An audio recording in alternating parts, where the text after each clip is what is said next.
here. I know that we're sitting across lunchtime for a number of different time zones, so we'll give people a little bit of time to get in.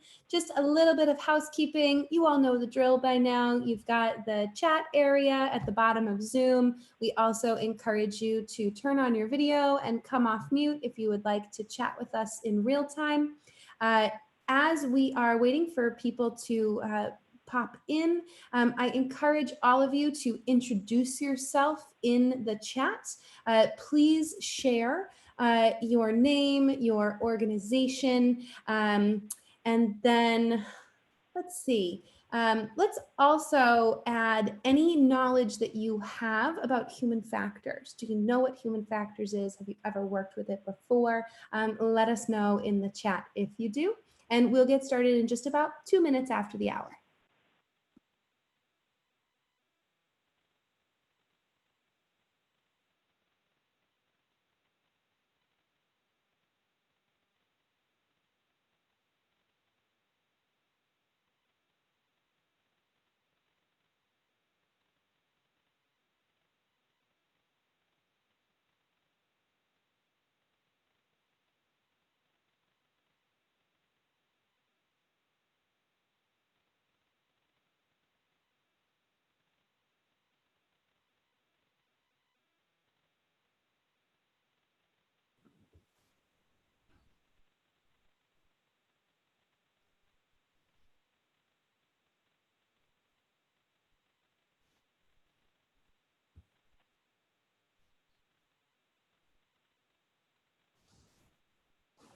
Hi, Amanda. Thanks for introducing yourself. Nice to have you here.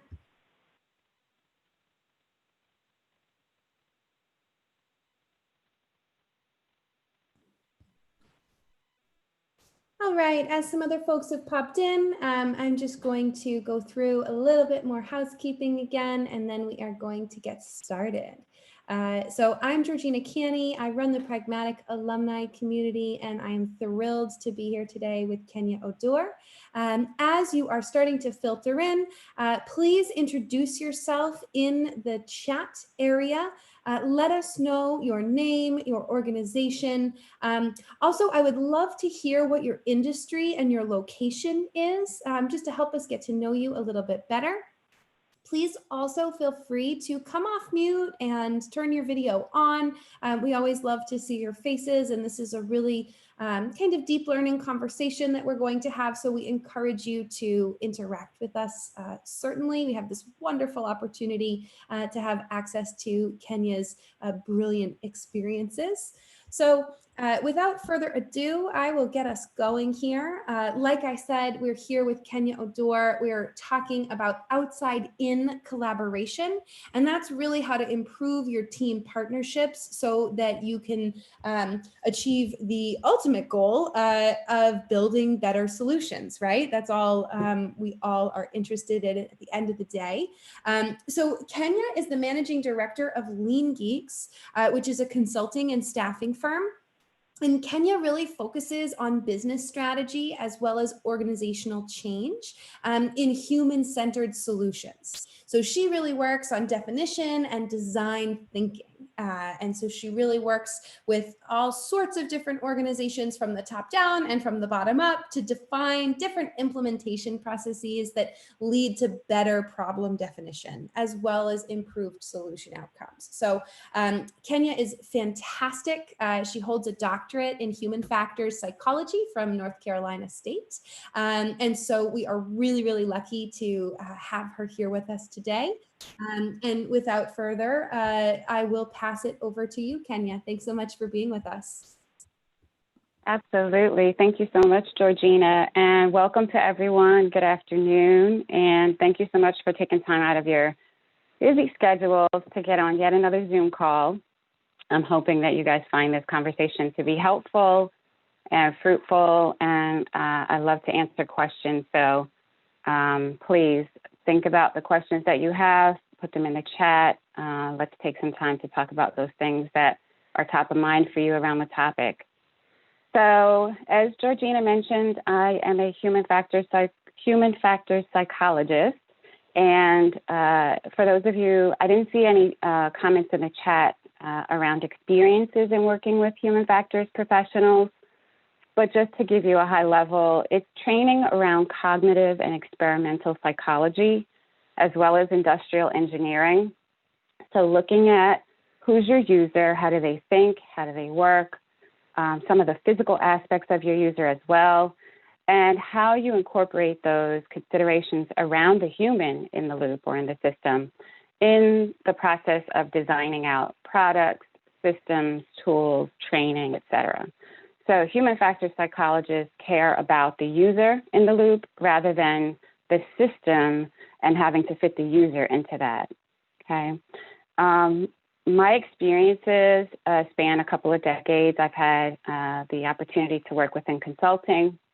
I've also worked in industry where I was either a practitioner or a leader of primarily user experience teams.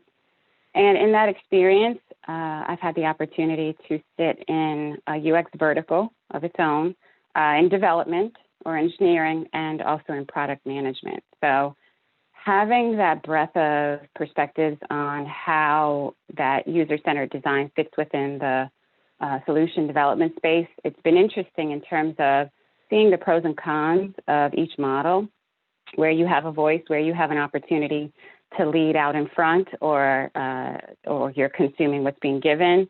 That's been a lot of my experience. And what's been most important, though, in all of those experiences is ensuring that user experience, human factors, design, individuals within that role have a voice and have the opportunity to collaborate with their partners in product and in engineering.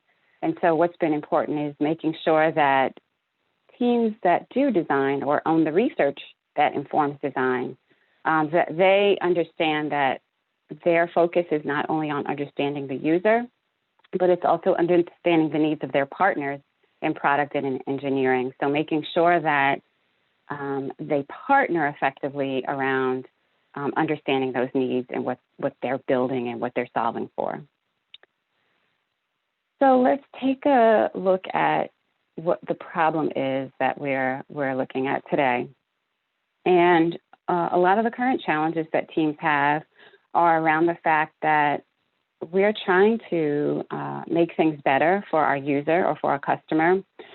And a lot of that starts with assumptions. And so you're working off of assumptions of what you think are the right set of solutions or technologies to provide to your user. And so when you look at your role as a product manager, you sometimes feel the obligation of being the be-all, end-all in terms of understanding what we need to build and what that should look like and how it should solve for the user. But because you're working from assumptions, there's an opportunity to validate those assumptions ahead of delivering insights or direction to your team. So that feeling of having to be able to answer all the questions and understand all of those needs and what that looks like in terms of a solution is part of the challenge that a lot of product managers have. But what I want to show you is that you can reframe that engagement or that partnership with others so that you partner and you help work together. You help drive the bus in terms of how you guys work together in solving for your user.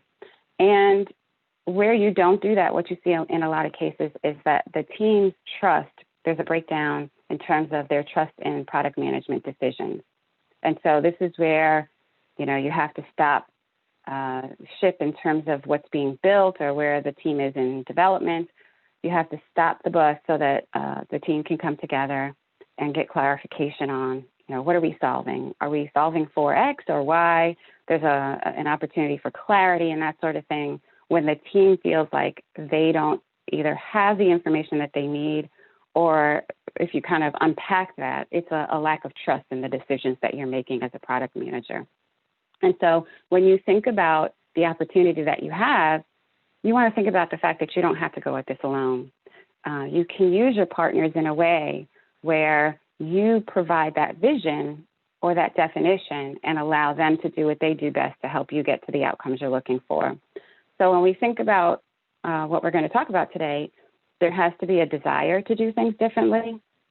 There has to be a belief that the team can actually do things in a different way than they are today. And there's a need for that knowledge of how do you go about doing this. And so what I'm going to share are a few pieces of what that looks like in terms of doing things differently. And so when you think about being collaborative, you have to think about, well, what does it buy me in terms of being more collaborative with my team, with my customer? What it ultimately does is it increases the trust in the decisions that you're making as a product manager. That trust goes a long way in terms of building relationships, getting the team to do the things that you want them to do in terms of execution.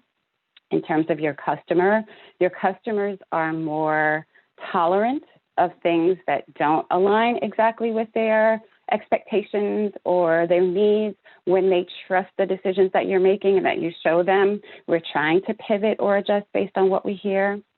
So you want to think about that collaboration inside and outside as an opportunity to help build trust. And in that, you want to share the leadership around the decisions that are being made. So when we think about collaborating with partners in different parts of the organization and with your customer, what they bring are a diversity of perspectives. So you start to see that your design partner or your design peer, your engineering partner, they come with a perspective based on their expertise. And in some cases, they might be focused on the experiential aspect, or they're focused on the technical feasibility of that solution. But in each of those perspectives, what they bring is a different piece of insight that helps to formulate an even more user-focused, feasible solution. And in the instance where you take that consideration, or you take that feedback into consideration early, you're then able to influence what comes out in terms of requirements and expectations for the team. When you think about working in this way differently, what you see is an opportunity for the organization to get better in terms of the rigor around how you touch your customer and how internally you use the information that you've gathered about your customer. So this starts to build out systems that your organization can employ that can now be redeployed as future projects take place. And you can see opportunities to say, okay, well, we came together in this way previously. We talked to the customer, and these are the insights that we gained. Let's put a system around this. Let's make this something that we do with every project. Let's build it into project schedules. So it now allows you to get to a place where you have some good rigor around how to do things effectively in that regard. And that collaboration also allows you to assumption test.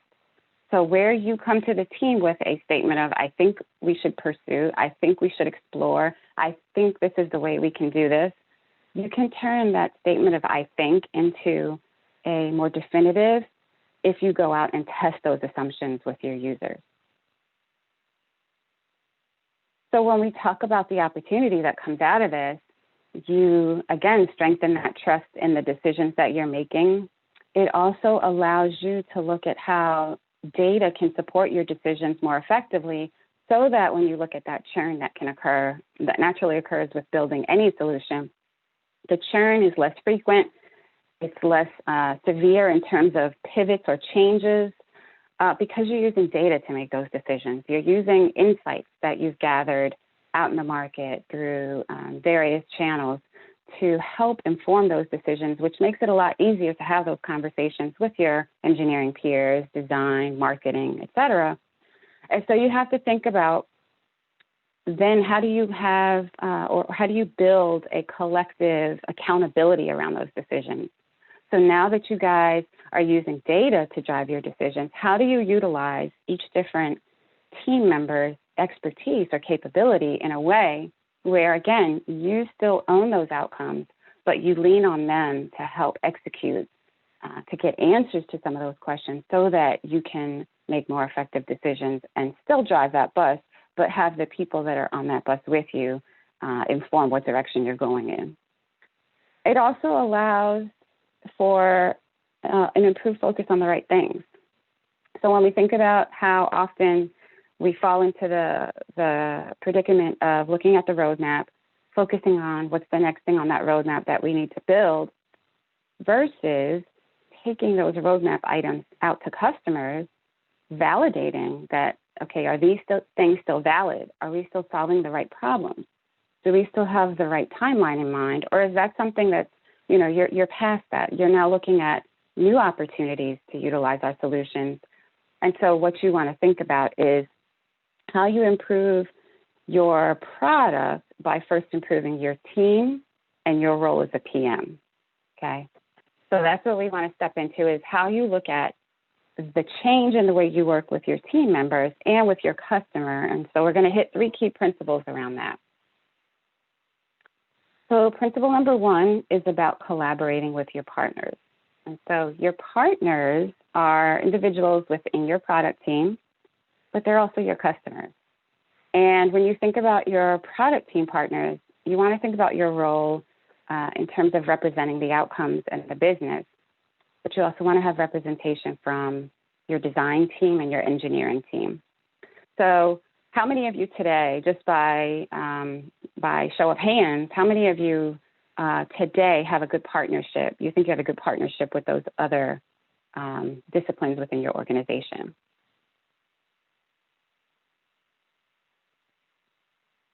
Okay. So when you think about, I didn't see any hands, so that's a good opportunity for us to dive into what that means and what that looks like.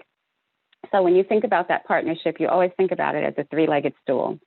A 3-legged stool is going to be a lot more stable than 1 or 2, okay? So you want to think about how these partners can help support your needs in terms of the fact that you own outcomes and what that partnership looks like. You want to focus on how you leverage their expertise. And when you think about your customer, they are also your partners in this, if and only if you do things right in terms of focusing on not the squeaky wheel, not the customer that's always available, not the one that's always going to tell you what you want to hear, but you want to find a set of individuals that represent your user. They don't have to be existing customers. Sometimes it's better to utilize people who don't use your product and they use something from a competitor, and that the work that you're doing is conducted obviously by a third party, but that they are then able to give you objective information based on their experiences and aren't always focused on your solution and what's wrong with it today and biased around trying to give you what you want to hear in terms of how things are working today. I was in a situation once where I partnered with an organization. And so when we got to the point where we had to identify the council, and you want to identify a council of a handful of people, 5 to 7 is ideal. And so when we looked at capturing the names of people to put on that council, I started with, well, who are the people that you already have a connection with in terms of like an advisory board or something to that nature. And I wanted to understand a little bit better, what are the demographics of those folks? And so once they provided the information, what we discovered was that their council was made up of all white males, average age of 50, average income over $70,000. The challenge with that would be okay if that was their target market. The challenge with that is that their market included just about every demographic, ethnicity, age, socioeconomic status, education. And so we had to step back and look at what's the opportunity that we have in capturing or engaging the insights from people who are more representative of our total user population. And so that's where we had to then look at what are those demographics to consider? How do we then define what a council of customers should look like based on that information? And then we went out and recruited it against that information.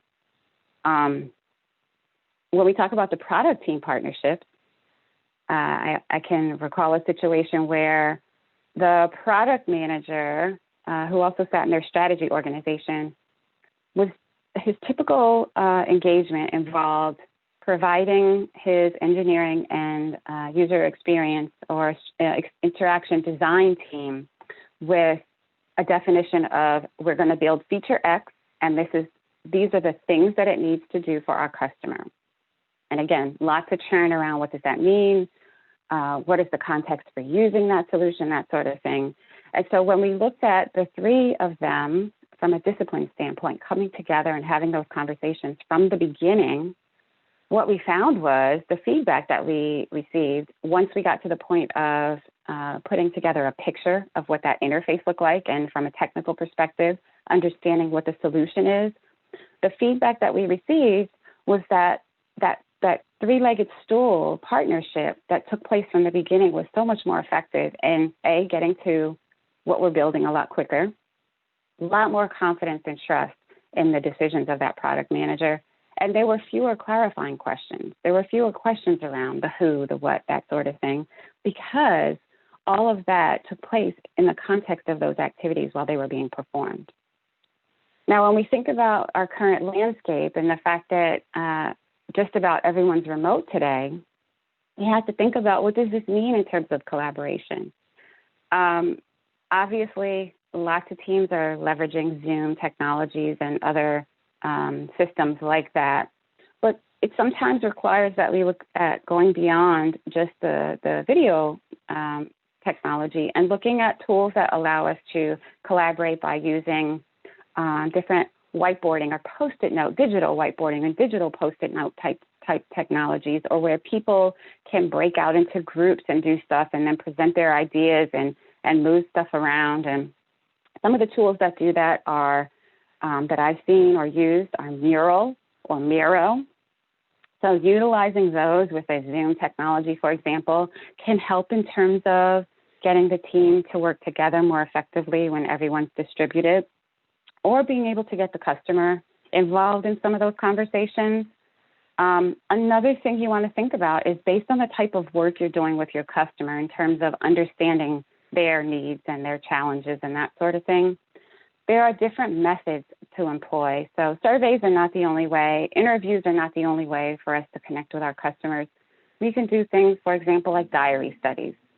So put the technology, the prototype, or whatever it is in the hands of a customer or a prospect. Have them, just like you would in your diary, write out your thoughts, your feelings, what actions you've taken, what things don't make sense.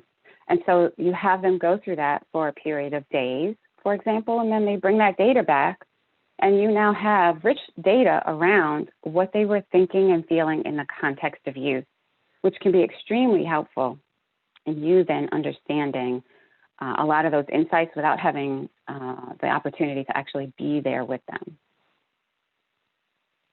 So principle number 2 is about knowing your user. So for my particular situation, I, as a human factors psychologist, have training and expertise in qualitative and quantitative methods. So when you think about how you go about gathering data around your customer, that collaboration with your partners who have those capabilities or have that expertise, this is where you then, this is where you empower them to lead some of those efforts that you typically feel that you would have to go at alone as a product manager. You let them lead those efforts, and you then follow as they drive the bus around defining what that research looks like, that research plan, how you're going to go about executing that plan, doing the work itself. And then when they gather those insights, you can then now come together and talk about things. And so when we look at the process of understanding your user or your customer better, you want to think about the context of their ecosystem. And so when you think about that ecosystem, it's not only your tool, product, application, it's also their physical environment, the people they interact with, the other tools that they're using, hardware, software, et cetera. What information are they passing back and forth between themselves and a system and other people? The sentiments that they have in the context of all of this. And the ways in which I find are most useful in capturing this information is the 5 W's and an H. So who, what, where, when, why, and how. And that's a really good, I think, reminder that we see in the pragmatic training and other resources, that you always want to understand and ask those types of questions because context matters. That context of what that user is doing, thinking, et cetera, in that moment is what's so critical to you having that understanding to then find those opportunities around what to do or solve for. So when you think about all of this information, again, you're going back, you have your council of people that you've recruited externally outside of your organization. You're partnering with your engineering and your design and research partners on this work. You now want to make sure that you have enough information to understand the job that someone is performing at that moment. And you want to take that information and craft a narrative. And so that narrative is not going to spell out what just one of your prospects or customers is doing. It's going to articulate enough of details from various individuals that you talk to help illustrate what their situation is, why they're doing this, what they're trying to get done. And so you want that context. You want that sentiment. What are they feeling? What do they expect to come out of a solution, which you may not know what that solution is yet, but what do they expect to come out of that? And so an example of this was a project that I worked on where we didn't have a solution yet, but saw an opportunity coming out of a large market research survey that there was an opportunity to create a solution for the lower end of the market in terms of the size of the law firm. Okay, so what we saw was the opportunity to figure out what is it that we could put in their hands in terms of software to help them do their job more effectively. And so we chose individuals that we recruited from various states and practice areas and that sort of thing and talked to them. And interestingly enough, we thought that they would want a workflow tool. They would want a tool that would help them to suggest the next best action they should perform. Interestingly enough, the solution that they were looking for was something to help them get paid. They were not getting paid in all instances. And so what was most important was, and we see the same situation in medicine in small practices, getting paid is most critical. And so that means you have to understand what work you've done, tracking that work, tracking what you've billed and what's been paid before you do more work for someone. And so that was a huge opportunity because we took for granted our understanding and all worked together to figure out, okay, it's different than what we thought it was. And we would not have understood that without partnering with our customer or our prospective user in that case. And so when we go back to what I showed you guys earlier around taking that information, turning it into that narrative, and then extracting out of that narrative key pieces of information that might become opportunities for the organization, what we can think about is this is coming from the design thinking methodology, is looking at crafting opportunity statements. And opportunity statements are a framing around what that customer wants to do with a solution, but it's centered around the context or the job they're trying to perform. So in this case, we have the example of a self-employed service contractor who has a focus on billable hours, but also has business development responsibilities, can identify and schedule the next most optimal activity with a potential client in real time while in the field performing work activities. So when you break this or unpack this statement, what you see is that this is someone who is not well-versed at business development. This is not someone who's pounding the pavement trying to get more work. They are trying to do their craft, which is being a service contractor. And so what you can think about is when you unpack this statement, it gives you a glimpse at the context, their motivation for using a solution, what this solution should help them solve for. And the nice thing about that is that it puts rails around the goal and the scope of a solution that your organization could build for this particular user. And so it focuses your design and your engineering partners around what we're actually solving for, okay? And that's the real value of crafting something like this. But it starts with you first understanding their context and their situation before you can even craft a statement of this kind. So principle number 3 is sharing those key insights. So the question I'm always asked is, what are the methods that you employ in the work that you do? Well, it depends. It depends on the team. It depends on the outcomes the team's trying to achieve. Are they trying to get to a point where they have things in place for sprint 0 for their development team to start building? Or are they looking for their marketing messaging and how to position things in the market based on who their user is? So it all depends on what you're doing with those insights. And so if we think about, again, going out there, talking to your partners out in the market, coming back and having conversations with your partners in that three-legged stool model, as well as others, coming back and then having conversations. And this example that I'm showing you, kind of the flow of things, is if you were to try to get to sprint zero. So what are we building, and how are we going to plan out the roadmap around our sprint work, our sprint activities, and that sort of thing? And so having the team come together, ideate around, okay, we see this opportunity to build a solution for our general contractors. Okay, what do we do today? What information and technologies do we have in place from a workflow perspective? What are we required to consider in terms of connectivity or the fact that they might be on a mobile device? So having all of that ideation take place with that insight then allows the team to go off in their separate spaces to then think about design patterns or technical feasibility, or from a business perspective, how do we position this and price it? So you want to think about, how do we effectively get the team to do what we need to so that everyone then has a good, consistent, or collective understanding of what we're building and why, and then they can go off and do their thing. And in this remote world we're in, you can then come back and have conversations around those next steps of decomposing that understanding, okay? So once you then have that, you now have the opportunity again. Wireframes are just assumptions. Those are just what we think are the right way to design the application, for example, or a prototype for a piece of hardware. That is our assumption. That's why it is important to then take it in front of that council again and validate your assumptions around that design, okay? And then once you have that, you can adjust things effectively. And then you can see in the picture on the right, you can take that opportunity statement and now break it up into big rocks that you're solving, the features that fall under those big rocks, user stories, et cetera, to business rules. You can decompose it however, based on the needs of your team. So this is an example of how you could do things to get to sprint zero.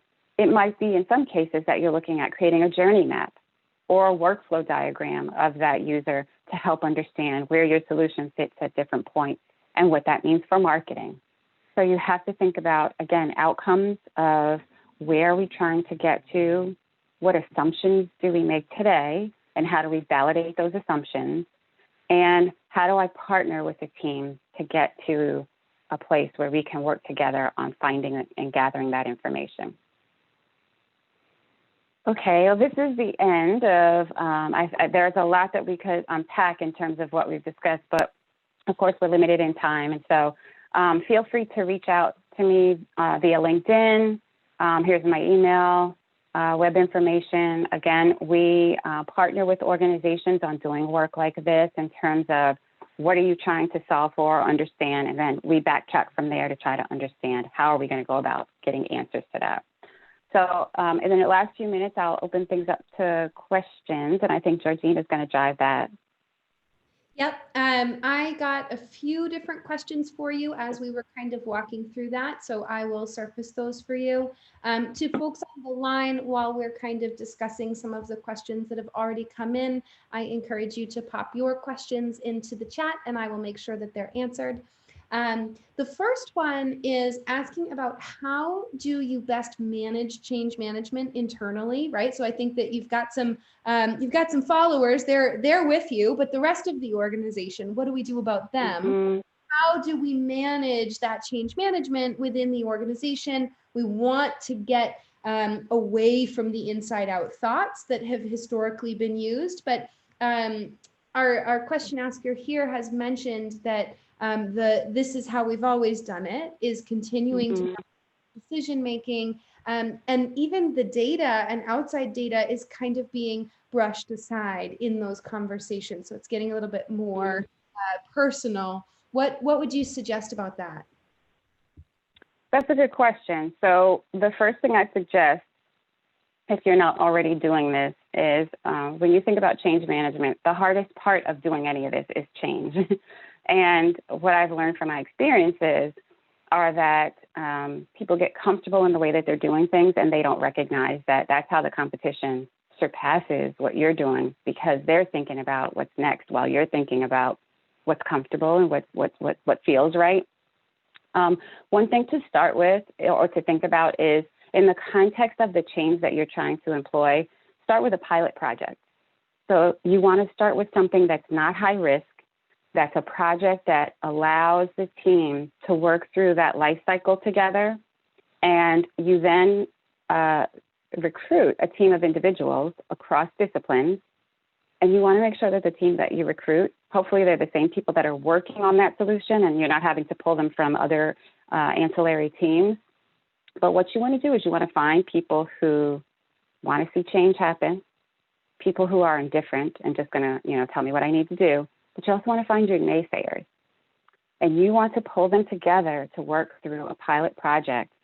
And you essentially want to use them not only as the pilot project team, so that means you're testing out that project in terms of it being a pilot, the team and a new way of working, but you also want to use them as a focus group.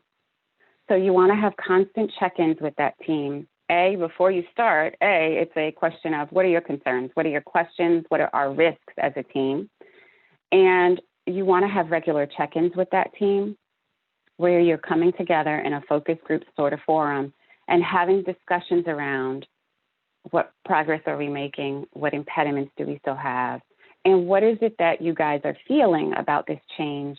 And for those folks that are a little bit more resistant to change, you may want to have some one-off conversations with them to uncover or unpack what is it that's really troubling them. Is it job security? Is it an insecurity with not understanding how to do things differently? Is there an opportunity for training? Is that what it is and they don't know how to articulate that? So you want to use that as an opportunity to look at how your organization can operate differently in the context of a project, but you want to utilize that time to check in with those individuals. And for the people who are enthusiastic about the change, you want them to become your evangelists, to go around and spread the word to others, preview the work that you guys are doing on that pilot project in lunch and learns, brown bags, town halls. And you want to work to try to turn your naysayers around. So you want to understand, again, what's that underlying sentiment, but what can I do to help get them to a place where they're more comfortable with doing things differently? Awesome. I want to make sure that we have time for the next question that came to me because I like this one a lot. This one is asking about timing. What's a realistic expectation on two fronts? The first one is, you're doing this discovery work and the definition and the design. How much time does it really take to devote, right? So on kind of a weekly basis, how much time should we be giving this work to really give it the running shot that it deserves? And then also in a larger timeline, how much time do you realistically think that a project like this will take in terms of kind of when this will at least have gone through a first round? Mm-hmm. So the question about weekly commitment to something like this, that makes me think that maybe there isn't a whole lot of time being devoted to that activity in the near term. So you want to think about starting with the whole concept of think time, and it might just be Friday afternoons for 2 hours or 4 hours, where you want to start with what are my assumptions? What are some of the assumptions that I have about the market in terms of where it's going? What are some of the threats to our solutions based on the fact that we're in the situation that we're in today? And how do we think about coming out of this? What's going to be different? So you want to start with first building out those assumptions that you have. And then you want to, as you progress through a regular cadence of thinking about these things, you want to then start planning out how am I going to validate them.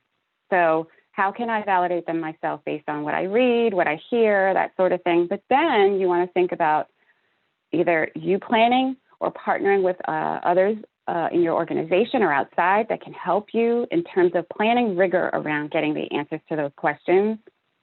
Because in the end, it then will help in the near term inform your roadmap. Okay, so that gives you the opportunity to validate the things that are going to either add to or change your roadmap. And when we talk about the life cycle of a project, so the second part of your question, a lot of teams struggle with those upfront, what we call upfront activities, which are essential activities.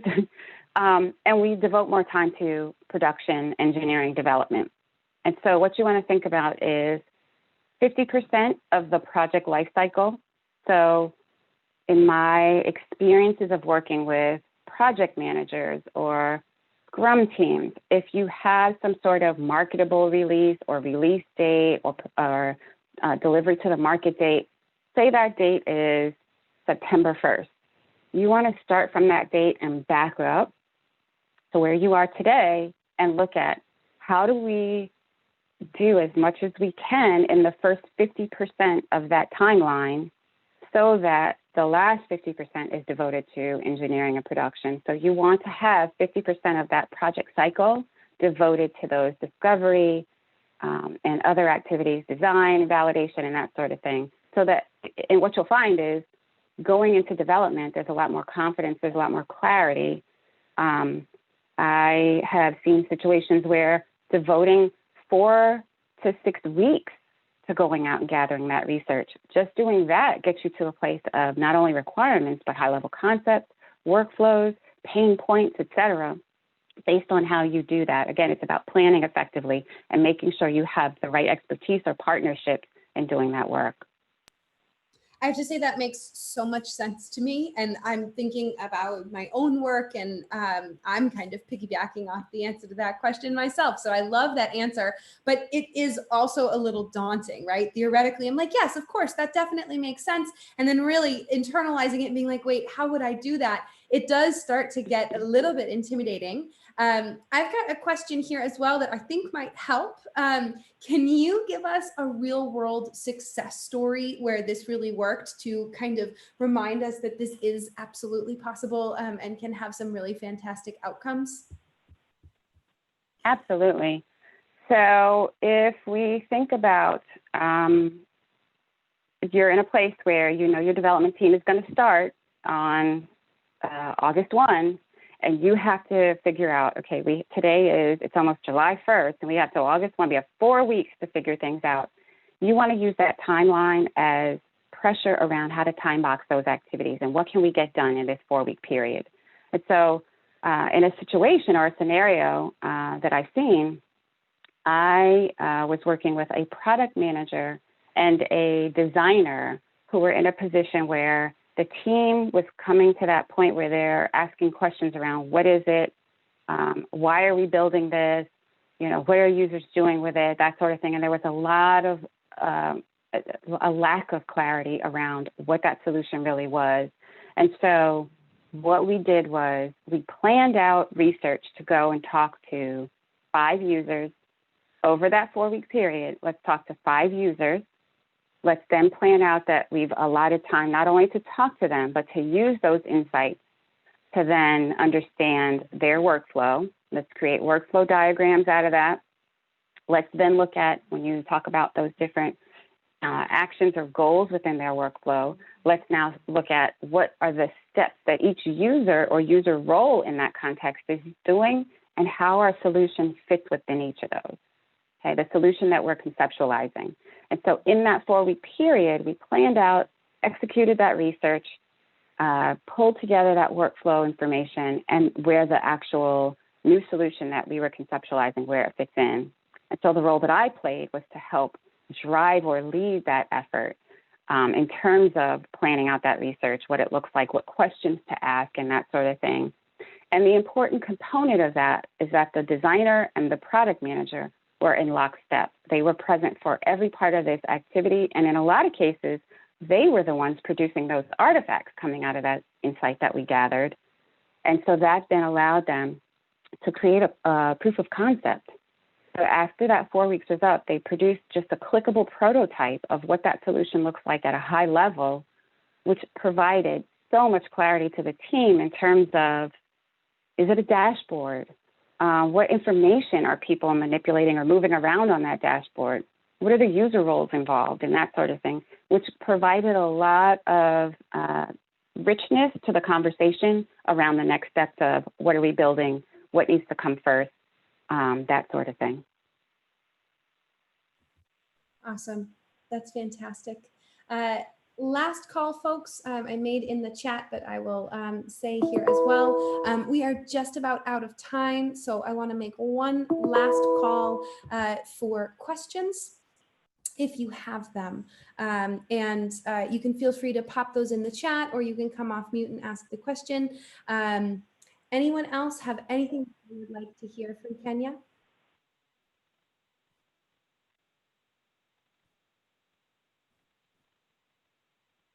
All right, that must mean that we answered all of them already, Kenya. So very, very much bravo. If you have any additional follow-up questions for Kenya, please reach out to her. You can find her on LinkedIn. Oh, Quincy has a question, so I will pause my wrap-up spiel. He wants to know, what stage do you know your discovery process is complete? Great question. So you know your discovery process is complete when you have enough to articulate the job. So jobs to be done is a really strong framework to think about or to utilize. When you understand the context, the job that someone's trying to perform, their motivation, and you have a good understanding enough of an understanding that allows you to then see opportunities for your solution, or to understand where your solution plays in that space and how you can make it better. So that's when you know you've done enough of that discovery work. You don't have to, based on what you're trying to understand, you don't have to go and, talk to a whole lot of people. When you start to see some trends in what people are saying, then that helps you to validate, okay, I am close enough to what I need to help us formulate that first step of the second level assumption, which is what are we building and what does that look like? Then you want to stop there so that you can then leave time to have that conversation. So you want to be careful about spending too much time doing that upfront research and not leaving enough time to then create some concepts that you can share with them and validate. You want to make sure you allot time to both. Okay. Awesome. Thank you, Kenya, for letting us sneak that last question in there. I thought that was a really good one as well. And a lot of praise coming into the chat box for you as well. So thank you again for giving us your time. If anyone wants to reach out to Kenya for further information, you can get her on LinkedIn. We have her LinkedIn profile in the chat that you can go and grab. Of course, her email is kenya@leangeeks.net.